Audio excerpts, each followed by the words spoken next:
C'est un fait désormais bien répandu, les Manceau et Mancel ont la voiture dans le sang. Pour la famille Racquois, eux, c'est dans leur ADN, une histoire de famille. La passion, je l'ai eue parce que mon grand-père a eu la même Juva, elle a été vendue et ça m'a mis un peu le déclic pour en racheter une. Et celle-ci a été restaurée en 1990 et depuis 1990, je fais les 5 litres du Mans.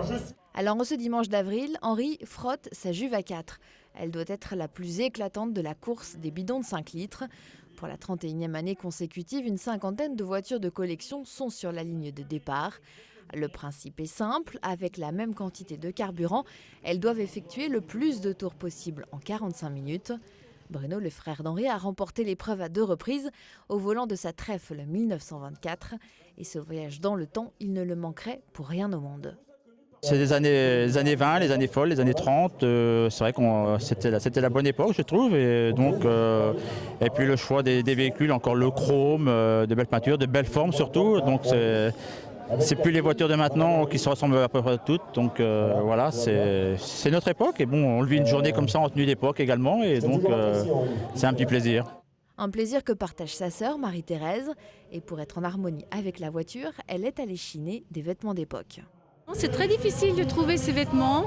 Il faut faire les magasins, les marchés, les brocantes, enfin beaucoup de choses. C'est vraiment ce que nos grands-parents et nos parents ont connu anciennement. Voilà, donc c'est la poursuite. Allez, c'est parti, mesdames et messieurs, sous vos applaudissements. Une fois le départ donné, les voitures s'élancent sur le circuit.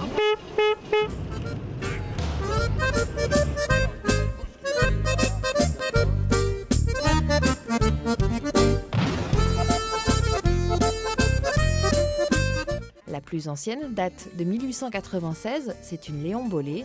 Ça va être le pilote le plus jeune pour le véhicule le plus vieux. Et la plus récente, une traction des années 53. C'est donc toute l'histoire de l'automobile qui défile dans le centre-ville sous les yeux des spectateurs. 45 minutes plus tard, la famille Racquois est de retour. Fin de la promenade et déjà les têtes sont dans les moteurs.